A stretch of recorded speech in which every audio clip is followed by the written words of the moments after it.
रेखा जी एक 50 वर्षीय अंधेड़ महिला हैं। 2 बेटे, एक बेटी और नाती पोतों से भरा पूरा परिवार है। उनके दोनों बेटों का विवाह हो गया है और वे अपने परिवार के साथ आनंद पूर्वक जीवन व्यतीत कर रही हैं। उनकी सबसे छोटी बेटी रीमा आईआईटी दिल्ली में पढ़ रही है। उनका बड़ा बेटा रोहन मुंबई में बड़ी कंपनी में चेयरमैन है। उनके छोटे बेटे मोहित ने अपने पिताजी के बिजनेस को ज्वाइन किया था। उनके देहांत के बाद उसने बिजनेस टेक ओवर किया और आज सफलतापूर्वक बिजनेस चला रहा है। रेखा जी मोहित के परिवार के साथ बेंगलोर में रहती हैं। उसकी पत्नी नैना एक फैशन डिज़ाइनर है। मोहित की बेटी जिया अभी 3 साल की है। वह हमेशा अपनी दादी के साथ ही रहती है। आज सुबह से ही उनके घर में बड़ी चहल पहल है क्योंकि रोहन का बेटा ईशान गर्मी की छुट्टियों में बेंगलोर आ रहा है। वह 13 साल का है। वह पहली बार अकेला आ रहा है। कुछ दिनों बाद रीमा भी सेमेस्टर ब्रेक में बेंगलोर आने वाली है। कहते हैं ना कि मूल से सूत ज़्यादा प्यारा होता है, इसलिए पोते ईशान के आने की सबसे ज़्यादा खुशी रेखा जी को है। उन्होंने सुबह से ही उसकी मनपसंद चीज़ें बनवाना शुरू कर दिया। ईशान भी अपनी दादी माँ से मिलने के लिए उतना ही उत्साहित है क्योंकि मॉम और डैड दोनों ही वर्किंग हैं। उनको ईशान के पास बैठकर बात करने के लिए समय ही नहीं मिलता है, इसलिए वो अपनी सारी बातें अपनी दादी माँ से फ़ोन पर ही शेयर करता है। उसके और उसके दोस्तों के बारे में जितना रेखा जी जानती हैं उतना कोई और नहीं जानता होगा। ईशान ने घर पहुँचते ही अपनी दादी माँ को गले लगा लिया और कहा, हाय दादी माँ, कैसी हो आप? रेखा जी ने कहा, एज ऑलवेज गुड। फिर दोनों ने बहुत सारी बातें की। रेखा भी उससे उसके स्कूल और दोस्तों के बारे में पूछती है। ईशान ने कहा, दादी माँ, आज तुम्हें अपनी नई दोस्त से मिलवाता हूँ जो बेंगलोर की ही है। रेखा ने पूछा, यहाँ पर? ईशान ने कहा, जी बिल्कुल। उसने अपना फेसबुक अकाउंट खोला और एक दोस्त का प्रोफाइल खोला और कहा, देखिए दादी माँ, ये मेरी नई दोस्त छवि है। यह यहीं रहती है। रेखा ने छवि की डीपी देखी और उसे किसी की याद आ गई। उन्होंने ईशान से पूछा, कौन है और तुम्हारी इससे दोस्ती कैसे हो गई है? ईशान ने कहा, दादी माँ, मैंने आपको बताया था ना कि मैं बैडमिंटन में मुंबई को रिप्रेजेंट करने के लिए दिल्ली गया था। रेखा ने कहा, हाँ, और तुमने यह भी बताया था कि तुमने किसी लड़की को एक्सीडेंट से बचाया था। तो क्या छवि ही वह लड़की है? ईशान ने कहा, हाँ माँ। उसके बाद उसने मुझे थैंक्स कहा और चली गई। मैंने भी सोचा कि भाई रात गई और बात गई, लेकिन कल ही उसने मुझे फ्रेंड रिक्वेस्ट भेजी। मैंने भी तुरंत स्वीकार कर ली क्योंकि मुझे बेंगलोर में भी दोस्तों की आवश्यकता होगी ना। उससे दोस्ती मतलब उसके सारे दोस्त भी मेरे दोस्त हुए। रेखा जी ने कहा, तुम आजकल के बच्चे भी ना एकदम बिंदास होते हो। एक बार मिले और दोस्त बन जाते हो। फिर कुछ सोचकर कहा, इसके प्रोफाइल में से इसके पिक्स दिखा। ईशान ने कहा, अरे वाह दादी माँ, अभी तो आजकल के बच्चों को कोस रही थी और अब स्वयं छवि से मिले बिना ही उसके बारे में जानना चाहती हो। रेखा जी ने कहा, ना जाने क्यों मुझे इसका चेहरा जाना पहचाना लग रहा है। वह मन ही मन में सोच रही है कि कहीं छवि सुधीर की बेटी या पोती तो नहीं है। ईशान ने कहा, ठीक है दादी माँ, देखिए। छवि के पिक्स देखते समय उनकी नज़र एक पिक पर ठहर गई। उसमें छवि सुधीर के ही साथ है। सुधीर को देखकर उनका दिल धक से रह गया और उनकी आंखों में आंसू आ गए। उन्होंने बड़ी सफाई से आंसुओं को साफ करते हुए पूछा, ईशान, ये छवि के साथ कौन है? ईशान ने कहा, दादी, छवि ने कैप्शन में लिखा है कि me and my father. Rekha ji के चेहरे पर एक अनजानी खुशी का भाव दिखाई देता है। ईशान ने भी इस भाव को पढ़ लिया। ईशान ने पूछा, दादी माँ, आप इन्हें पहचानती हैं क्या? रेखा जी ने कहा, हाँ, छवि के पापा सुधीर जी मेरे पिताजी के घर के पास ही रहते थे। हम एक ही स्कूल में पढ़ते थे। ईशान ने कहा, वाह दादी माँ, इसका मतलब छवि के पापा आपके चाइल्डहुड फ्रेंड है। रेखा जी ने कहा, हाँ। ईशान ने कहा, तो माँ, हम उनसे मिलने चलते हैं ना। आप सुधीर अंकल से मिल लेना और मैं छवि से मिलकर उसके और दोस्तों से मिलने का प्लान कर लूँगा। रेखा जी ने कहा, नहीं ईशु, इतने सालों बाद अचानक मिलना अच्छा नहीं लगेगा। तुम छवि से मिल लो, तुम्हारी तो कुछ दिनों पहले की दोस्ती है। ईशान ने आगे कुछ भी नहीं कहा। वह छवि से चैटिंग करने लगता है। रेखा जी भी अपने कमरे में चली जाती हैं। कमरे में वह आराम कुर्सी पर बैठ जाती हैं। उनका दिल बहुत ही उद्वेलित हो रहा है। उसमें दो भाव एक साथ दिखाई दे रहे हैं। एक भाव बहुत ही खुशी का है क्योंकि आज 35 साल बाद उनका प्यार उनके नज़दीक आ गया है। दूसरा भाव गम और अवसाद का है क्योंकि वह आज भी अपने प्यार को अपना नहीं कह सकती हैं। वह पुरानी यादों में खो गई। उस समय वह मात्र 14 साल की थी। तब सुधीर अपने भाई बहन के साथ उनके सर्वेंट क्वार्टर में रहने आया था। उसके बाद उसके बाबा उनके बंगले के चौकीदार थे।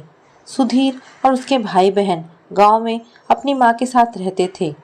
एक दिन सुधीर की माँ का स्वर्गवास हो गया और परिवार वालों ने उन्हें धक्के मारकर घर से निकाल दिया था।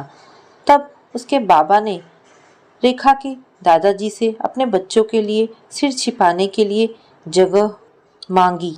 दादाजी ने तुरंत उन्हें एक और सर्वेंट क्वार्टर देकर उनके रहने की व्यवस्था करवा दी थी।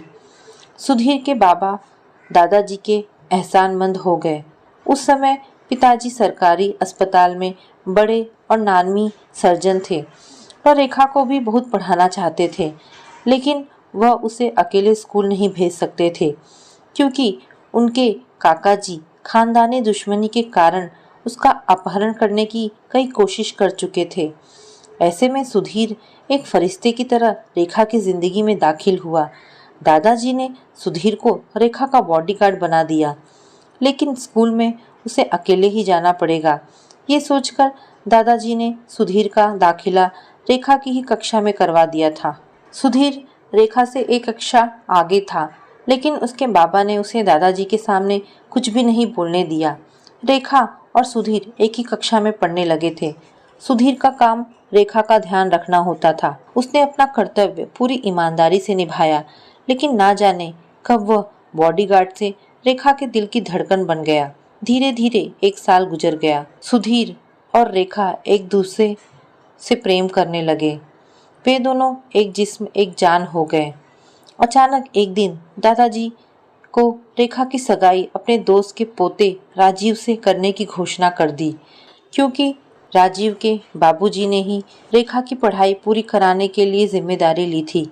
यह सुनकर रेखा के जिस्म से जान बाहर आने के लिए आतुर हो गई थी। वह सुधीर से मिलने के लिए गई। सुधीर को भी यह समाचार मिल गया था। रेखा सुधीर के सीने से लगकर बहुत रोई और उसे कहीं दूर चलने के लिए कहा।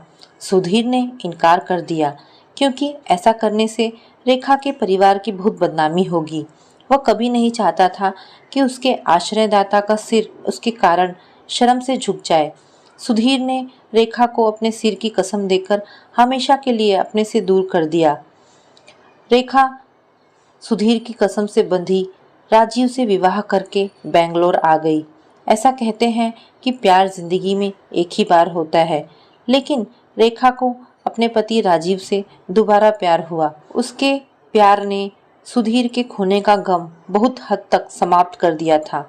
वह 19 साल की उम्र में रोहन की मां बनी। उसके बाद एक मोहित और रीमा का जन्म हुआ। रेखा का आंगन बच्चों की किलकारियों से गूंजने लगा। चारों तरफ खुशियां ही खुशियां बिखरी रहती थी। राजीव के माताजी और बाबूजी बहुत ही अच्छे थे। उन्होंने कभी भी रेखा को बहू होने का एहसास ही नहीं होने दिया। उन्होंने तीनों बच्चों को बड़े ही लाड़ प्यार से संभाला। इसी बीच रेखा माँ ने अपने पति की सहायता से अपनी पढ़ाई पूरी की। उनके बिजनेस में उनकी सहायता करने लगी। देखते देखते 20 साल गुजर गए और बच्चे बड़े हो गए। रोहन ने अपनी पसंद से अकाउंटिंग को अपने करियर के रूप में चयन किया। तभी उसके लिए शोभा का रिश्ता आया। वह भीड़ सी करियर में आगे जाना चाहती थी। रोहन और शोभा के विचार मिल गए और उनका विवाह कर दिया गया। साल भर बाद रोहन और शोभा के घर एक नए मेहमान ईशान का आगमन हुआ। घर फिर से बच्चे की किलकारी से गूंजने लगा। रेखा दोबारा व्यस्त हो गई क्योंकि शोभा को पढ़ाई पूरी करने के लिए समय जो देना था। शोभा ने ईशान की सारी जिम्मेदारी अपने ऊपर ले ली। शोभा को पढ़ने के लिए पूरा समय मिलने लगा।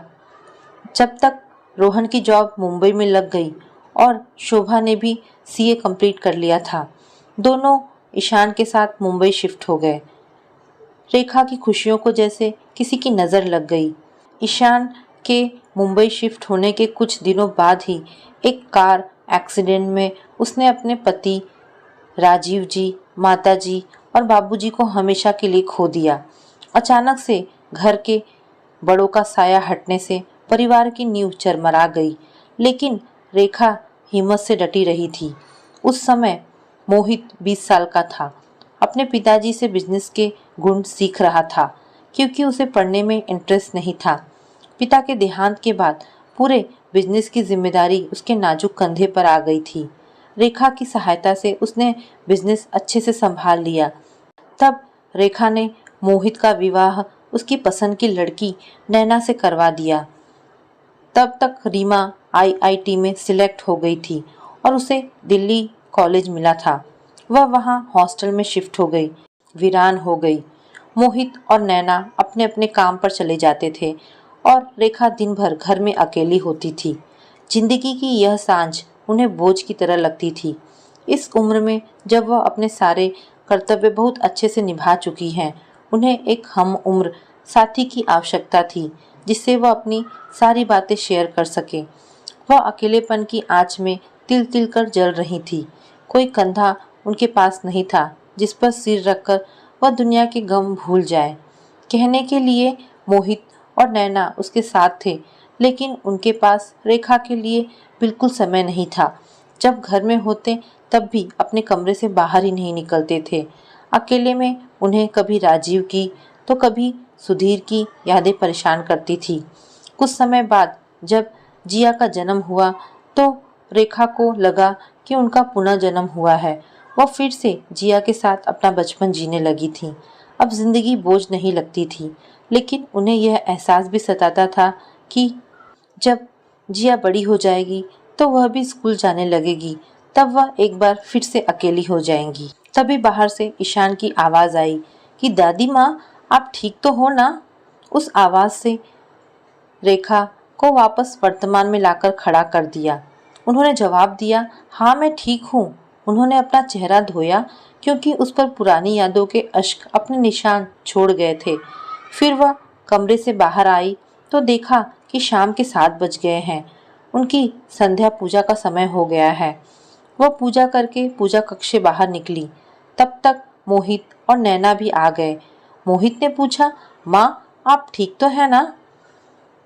जिया की नैनी कह रही थी कि आप 2-3 घंटे तक अपने कमरे से बाहर नहीं आई। रेखा जी ने कहा, सब ठीक है। वो हल्का सा सिर में दर्द हो रहा था। ईशान को लग रहा है कि कोई तो बात अवश्य है। दादी माँ, सुधीर अंकल का पिक देखने के बाद से ही परेशान है। वह मोहित चाचू से तो बात शेयर नहीं कर सकता है। वह मन ही मन में ठान लेता है कि वह बात अवश्य पता करके रहेगा। 2-3 दिन इसी तरह से गुजर जाते हैं और रीमा बेंगलोर आ जाती है। रीमा ईशान को बहुत प्यार करती है क्योंकि वह इस घर का पहला बच्चा था जो उसके बचपन का साथी है। जब ईशान ने पहली बार अपनी तुतली सी भाषा में बुआ जी कहा था, तभी वह अपना दिल हार गई थी।